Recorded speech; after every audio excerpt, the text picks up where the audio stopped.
dan akhirnya diburu tuh, bahkan sudah melalui proses pelaporan.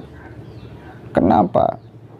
Karena kan ini menciptakan framing buruk ke publik, menyampaikan hoax ke publik. Kita sebagai seorang muslim, kita husnudzon saja kepada siapapun yang memegang dana haji. Dan yang paling penting hari ini, yakinlah bahwa Anda sudah dapat pahala karena sudah dijamin dan ditandatangani oleh Kiai Ma'ruf Amin. Dan saya sudah menandatangani itu untuk kepentingan infrastruktur, untuk apa lain-lain. Dengan infrastruktur, untuk apa lain-lain. Ada upaya giringan opini dari saudara Fahim untuk sasarannya kepada masyarakat yang tidak melek media. Ya, satu kali lagi, sasarannya kepada masyarakat yang tidak melek media, tidak melihat bahwa itu statement kapan keluarnya, agar membenci kepada Kiai Haji Ma'ruf Amin. Undang-undang dasar menjamin kebebasan berpikir, ya melindungi semua. Ya, itu hasil daripada 7 abad lamanya kita berpancasila tanpa nama, yaitu yang dinamakan Bhinneka Tunggal Ika. Berbeda-beda tapi satu tujuan. Tulil Firdausi. Assalamualaikum warahmatullahi wabarakatuh. Hamdan syukran lillah, amma ba'd. Salam sejahtera untuk kita semua. Semoga kita tetap berada di jalur yang diinginkan oleh Allah dan diridhoi oleh Allah Subhanahu wa Ta'ala. Sahabat-sahabat sekalian, saudara Fahim, channel Benteng Akidah, yang kemarin saya membuat satu postingan mereaction puisinya yang begitu amat kacau. Kemudian tidak sampai di sana, dia memposting pernyataan Kiai Haji Ma'ruf Amin ketika 2017 yang menyangkut terkait dana haji. Sebetulnya simpel ya, ketika kita ngomong tentang keberangkatan haji. Oke, haji itu termasuk di dalam rukun Islam yang kelima, menghaji ka Baitullah. Tetapi ada qaid di sana, menghaji ini istata'a ilaihi sabila, ketika dia mampu.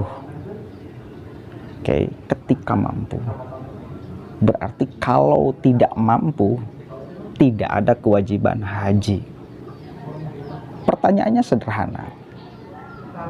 Oke, kemampuan kita berangkat dari Indonesia katakan ke Arab sana, itu harus dibantu oleh negara atau kita personal atau secara pribadi yang bisa memberangkatkan diri. Ya, kalau menyangkut dana haji yang statement Kiai Haji Ma'ruf Amin 2017 itu, ada nggak kasus ketika mau berangkat haji pas dulu ya 2017, kemudian ujug-ujug negara membatalkan atau tidak memberangkatkan jamaah hajinya karena tidak ada uang? Ada nggak kasus di 2017? Statementnya kan 2017, 2018, 2019 ya. Berangkat enggak? Yang seharusnya, yang waktunya berangkat atau tidak? Kalau kemudian faktanya berangkat, meskipun katakan uang yang sudah kita tanam atau uang yang sudah kita titipkan di negara dipinjam dulu ya, karena ada aturan yang mengatur itu boleh digunakan, asal ya tetap prioritas urusan haji. Saya nonton tadi di Mata Najwa ya, tetap prioritas itu. Tetapi ketika pada saat waktunya harus berangkat, ya otomatis dana itu harus dikembalikan dan harus menjamin orang yang sudah menitipkan uang di sana berangkat haji kalau sudah waktunya. Kan gitu. Kan gitu logikanya ya. Kalau kemudian tidak ada kasus itu ya, berarti ya aman-aman saja kita uang dititipkan ke negara tuh. Berarti aman-aman saja uang jamaah haji yang dikelola oleh negara. Berarti aman-aman saja. Kalaupun dipinjem, pasti akan dikembalikan tepat pada waktunya. Kan gitu. Kan gitu. Kita kan hanya sekedar menitipkan uang. Dan kalaupun mau diambil, ya tinggal diambil saja. Kan itu. Kan memperbolehkan juga. Kalau meributkan urusan itu. Tetapi persoalannya adalah, ini kan statement 2017. Gitu loh. Kenapa ini kemudian menjadi ramai di 2021? Kemudian kenapa ini di-upload di 2021? Ini jelas ada upaya giringan opini dari saudara Fahim untuk sasarannya kepada masyarakat yang tidak melek media. Ya, satu kali lagi, sasarannya kepada masyarakat yang tidak melek media, tidak melihat bahwa itu statement kapan keluarnya, agar membenci kepada Kiai Haji Ma'ruf Amin, agar memberikan label masyarakat itu kepada Kiai Haji Ma'ruf Amin bahwa benar uangnya dipakai oleh negara sehingga tidak bisa memberangkatkan haji di 2021 ini, karena uangnya ludes pakai, supaya tercipta framing itu. Kalau bisa berangkat sendiri, ya tinggal berangkat sendiri aja. Kalau merasa mampu untuk berangkat sendiri, negara mempertimbangkan. Karena kan kalaupun saya kemudian duduk di struktural negara, ya, katakan di Kementerian Agama, akan menjadi sangat dilema memberikan keputusan berangkat atau tidak. Karena faktanya virus corona itu secara pandangan dunia ya masih merajalela. Ya, dunia masih kemudian ketakutan dengan hadirnya corona ini. Takut. Kemudian ketika ada orang Indonesia yang diberangkatkan ke sana, nggak tahu bercampur dengan siapa, dengan orang mana, nggak tahu dia sehat atau tidak, nggak tahu orang lain kemudian ada virus corona atau enggak. Kemudian lagi pulang ke Indonesia, takutnya membawa virus itu, takutnya. Kita kan secara pandangan manusiawi, ya meskipun pasti bakal ada kalangan orang yang memandang ini sebagai situasi agama. Katakanlah mungkin statementnya seperti ini, ya nggak mungkin di Makkah ada corona, Allah pasti akan melindungi Makkah supaya tidak ada di sana virus corona.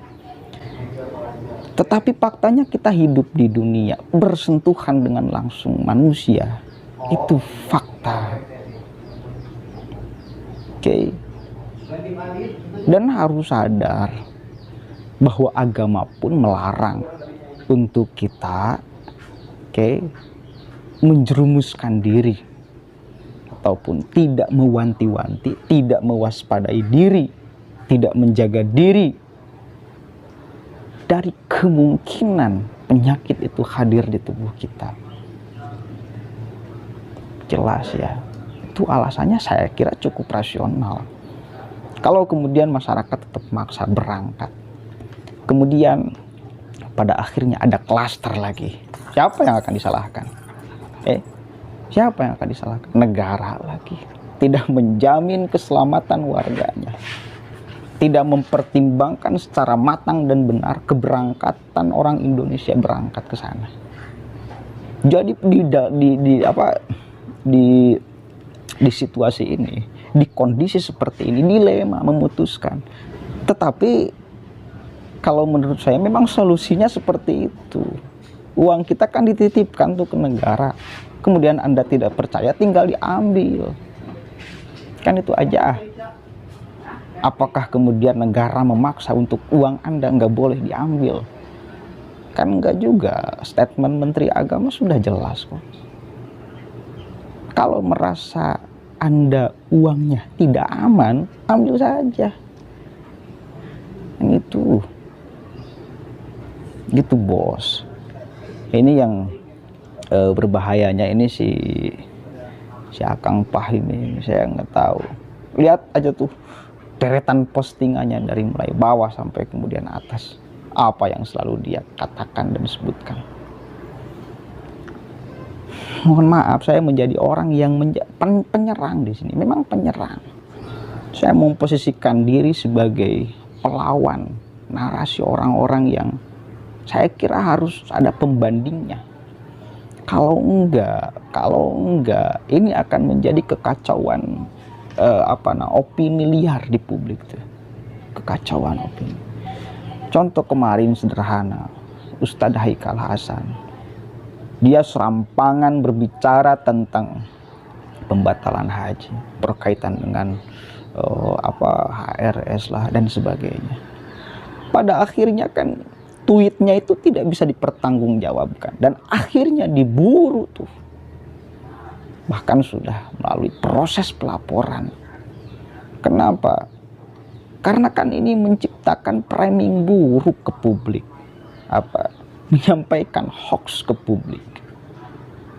Orang seperti Ustadz Haikal Hasan itu harus sadar bahwa dirinya itu public figure yang mungkin ratusan bahkan ribuan orang akan melihatnya. Maka sikapnya ini harus lebih hati-hati. Sikapnya ini harus hati-hati. Kalau benar bahwa dia ingin menegakkan kebenaran. Oke. Kecuali memang ada maksud dan tujuan-tujuan tertentu.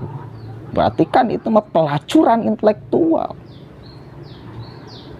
Ini pelacuran kalau seperti itu.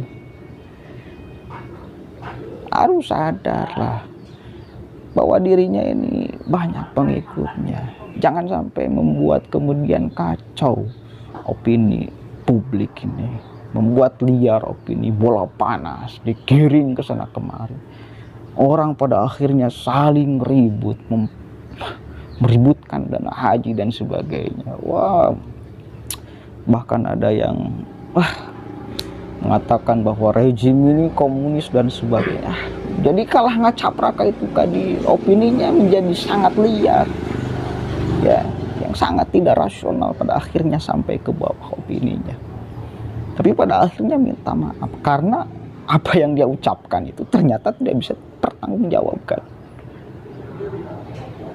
Ini harus menjadi pelajaran bagi tokoh-tokoh yang lain kalau memang benar Anda menginginkan kedamaian. Dan saya kira orang-orang macam saya tidak akan lahir di media sosial kalau misal kemudian orang atau tokoh itu tidak serampangan ketika ngomong tuh. Orang macam saya itu nggak bakalan ngomong di media sosial. Nggak bakalan ngomong. Di pareman ku aing YouTube nagenan. Channel saya akan dihapus tuh. Karena lahir manusia plural ini akibat keresahan dan keserampangan para tokoh yang ada di republik ini tidak mempertimbangkan kondisi di bawah. Ya, lahir manusia plural itu akibat para tokoh yang saya gemes melihatnya, khususnya tokoh agama. Ada orang yang kurang layak berbicara agama, ngomong seolah paling bisa ngomong agama. Ada orang yang baru hijrah, ngomong memberikan hukum. Allahu Akbar. Ada orang yang baru juga mungkin ya belajar tentang agama. Nyaho hiji ayat, dua ayat. Sudah memberikan fatwa ini yang kemudian mendorong manusia plural ini lahir. Geli melihatnya. Innama yakhshallaha min ibadihil ulama. Hewan pun bisa jadi ulama. Rekumaha coba itu. Tafsir yang sangat serampangan dan berantakan itu tuh. Maka lahir manusia plural akibat orang-orang seperti itu. Kan ada ngomong nanti, gandeng lah, saya liberal. Liberal dari mananya? Oh itu ngaran lagi manusia plural, apa urusannya? Plural itu yang memahami keragaman, dan saya paham serta sadar akan keragaman bangsa Indonesia. Dan memang harus diadopsi pikiran keragaman ini oleh seluruh rakyat Indonesia. Karena faktanya kita beragam. Dan setiap individu yang ada di republik ini harus sadar dan memahami keragaman ini. Plural namanya. Allahul muwaffiq ila aqwamit thoriq. Wallahu a'lam bishawab. Assalamualaikum warahmatullahi wabarakatuh.